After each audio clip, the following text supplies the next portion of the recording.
ሰላም ጤና ይስጥልን የአቦል ኒውስ ቤተሰቦች፣ ሰበር ዜና ይዘን መጥተናል። አብሮነታችሁ የለየን። የትግራይ ክልል ጊዜያዊ አስተዳደር አቶ ጌታቸው ረዳ ጠቅላይ ሚኒስትር አብይ አህመድ ከህወሓት ጋር እንዳይደራደር ጠየቁ።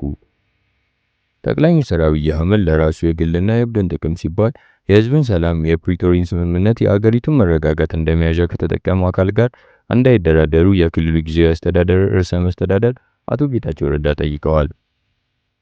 በአሁኑ ወቅት በትግራይ ውስጥ ከሚፈጠረው ትርምስ እናተርፋለን የሚሉ አካላት እንዳሉ የጠቀሱት አቶ ጌታቸው ረዳ ከዚህ መካከል አንዱ የኤርትራ መንግስት እንደሆነ አውቃለሁ ሲሉ ተደምጠዋል። አቶ ጌታቸው ረዳ በሸራተን አዲስ ሆቴል በሰጡት ጋዜጣዊ መግለጫ በሁለቱ ቡድኖች መካከል የተፈጠረው ቅራኔና ስላስከተለው ችግር ሰፊ ማብራሪያ ሰጥተዋል። በአሁኑ ወቅት በትግራይ ክልል የተፈጠረው አለመረጋጋት የህግ ተቀባይነትን ያጣ አንድ የህወሓት ቡድን የፈጠረው ችግር ነው ሲሉ ተደምጠዋል። ይህም ቡድን ስርዓት ለማስያዝ በሚደረገው እንቅስቃሴ ውስጥ ጊዜያዊ አስተዳደር ያለውን አቅም መጠቀም የሚያስችል እድል እየተነፈገ መምጣቱን አቶ ጌታቸው ረዳ በመግለጫቸው አንስተዋል። ይህ ቡድን የወረዳ የቀበሌና የከተማ ከንቲባዎችን ማህተም እየቀማ መሆኑን በመግለጽ ከሰዋል። በክልሉ መፈንቅለ መንግስት እየተፈጸመ መሆኑን የተናገሩት አቶ ጌታቸው ረዳ ይህን ድርጊት የሚያከናውኑ አካላት የርዕሰ መስተዳድርን ስልጣን ለመቀበል ከፌዴራል መንግስት ጋር ድርድር ለማድረግ ወደ አዲስ አበባ ሊመጡ ይችላል የሚል ግምት እንዳላቸው ተናግረዋል። አቶ ጌታቸው ምርጫ ቦርድ አላውቅም የሚያደርገውን ጉባኤ አልቀበልም ብሎት፣ ግን ምርጫ ቦርድ ያልከኝን አልቀበልም ስለዚህ ምርጫ አድርጌያለሁ ብሎ የወረዳ ማህተም፣ የቀበሌ ማህተም፣ አሁን ደግሞ የከተማ ከንቲቦችን ማህተም እየለቀመ የሚል ኃይል ኮስተር ብሎ ከጠቅላይ ሚኒስትር አብይ ጋር ልደራደር ብሎ ይመጣል ሲሉ ተደምጠዋል። ይህ አይነት አካሄድ ግራ እንደሚያጋባቸው የገለጹት ርዕሰ መስተዳደሩ ትንሽ ማፈል አቶ ጌታቸው ረዳ ይህን አጋጣሚ ጠቅላይ ሚኒስትሩን ለመከሰስ መጠቀም እንደሚፈልጉ ለጋዜጠኞች ተናግረዋል። ጠቅላይ ሚኒስትሩ ሰላምን ለመፍጠር ሲባል ከሁሉም ጋር መደራደር እንዳለባቸው ይገባኛል። ጊዜያዊ አስተዳደርን በአደባባይ አላውቅም ብሎ በስርዓት የተሾመን ፕሬዝዳንት የቀድሞ ፕሬዝዳንት እያለ ከተማ ውስጥ የመንግስትን በጀት እየተጠቀመ የሚያምስን ኃይል በምን አይነት መልኩ ነው እንደ ተደራዳሪ ተቀብለ ልታይ የምችለው ሲል ጠይቀዋል። ለራሱ የግል ጥቅም፣ የቡድን ጥቅም ሲባል የህዝብን ሰላም፣ የፕሪቶሪያን ስምምነት፣ የሀገሪቱን መረጋጋት እንደመያዣ ይዞ ከረባት አስሮ እንደገና ለመደራደር የሚመጣ አካል እንደሚኖር አቶ ጌታቸው ጠቁመዋል።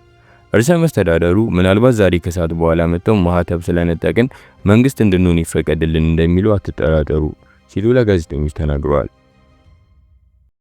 እንደዚህ አይነት ነውራም ተግባር ላለማስተናገድ መጀመሪያ የፌዴራል መንግስት ጣልቃ ገብነት አንዱ መግለጫ ይሆናል የሚል እምነት አለኝ ሲሉ መንግስት ይህን ጥያቄ እንደማይቀበል ያላቸውን እምነት ገልጸዋል።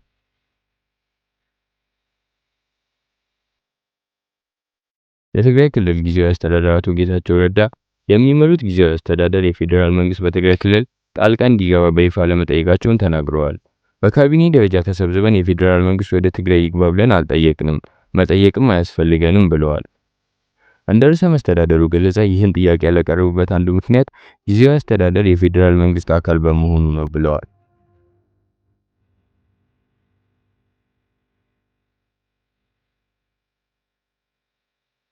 የፌዴራል መንግስት በጋራ ከሌላ ፓርቲ ጋር በመሆን የመሰረተው አስተዳደር አደጋ ላይ ሲወድቅ መከላከል አለበት። ስለዚህ ጊዜያዊ አስተዳደር የተመሰረተው የፌዴራል መንግስት ተሳታፊ በሆኑ የፕሪቶሪ ስምምነት ምክንያት መሆኑን አስረድተዋል። በአሁኑ ወቅት በትግራይ ክልል ውስጥ ያለው የመንግስት አወቃቀር ከሌሎች ክልሎች የተለየ መሆኑን ያነሱት ርዕሰ መስተዳድሩ በመደበኛው አሰራር ክልሎች የፌዴራል መንግስት ጣልቃ ገብነትን የሚጠይቁት በምክር ቤት ወስነው ነው ብለዋል። በትግራይ ግን የፌዴራል መንግስት ጣልቃ እንዲገባ የሚጠይቅ ምክር ቤት የለም፣ ያንንም የሚያስችል ቁመና የለንም ሲሉ ያሉት አቶ ጌታቸው ረዳ በትግራይ ክልል ግን የፌዴራል መንግስት ጣልቃ እንዲገባ የሚጠይቅ የምክር ቤት አባል የለንም፣ ያንንም መመስረት የሚያስችል ቁመና የለንም ያሉት ፌዴራል መንግስት ክልሉ ስጋት ላይ ነው ብሎ ካመነ ግን የኛን ጥያቄ መጠበቅ አያስፈልገውም ብለዋል። እንደ ጊዜያዊ ርዕሰ መስተዳደሩ ገለጻ ከሆነ ዋነኛ ኃላፊነታቸው በክልሉ ጦርነት ማስቀረት መሆኑን የተናገሩት አቶ ጌታቸው ኑን ግጠም እያለ የሚፎክር አካል አደብ ለማስገዛት የፌዴራል መንግስት መግለጫ መስጠትና ከዚያም የዘለለ ነገሮች ማድረግ አለበት ብዬ አስባለሁ ሲሉ ተናግረዋል።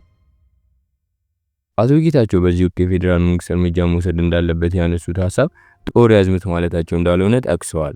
ወደ ጦርነት ለማምራት እያንዣበቡ ያሉበት ሂደቶችን ለማስቀረት ሁሉንም አይነት እርምጃ መውሰድ አለበት ብለን እናምናለን ሲሉ ተናግረዋል። በትግራይ ክልል የሚከሰት አለመረጋጋት ክልሉን ብቻ ሳይሆን የሀገሪቱን ሰላምና ደህንነት አደጋ ላይ የመጣል አቅም እንዳለው አስጠንቅቀዋል። በጦርነት ትርፍ እናገኛለን የሚሉ የተወሰኑ በጥቅም የታሰሩ ኃይል የትግራይ ህዝብን ሰላም አደፍርሷል በማለት ከሰዋል።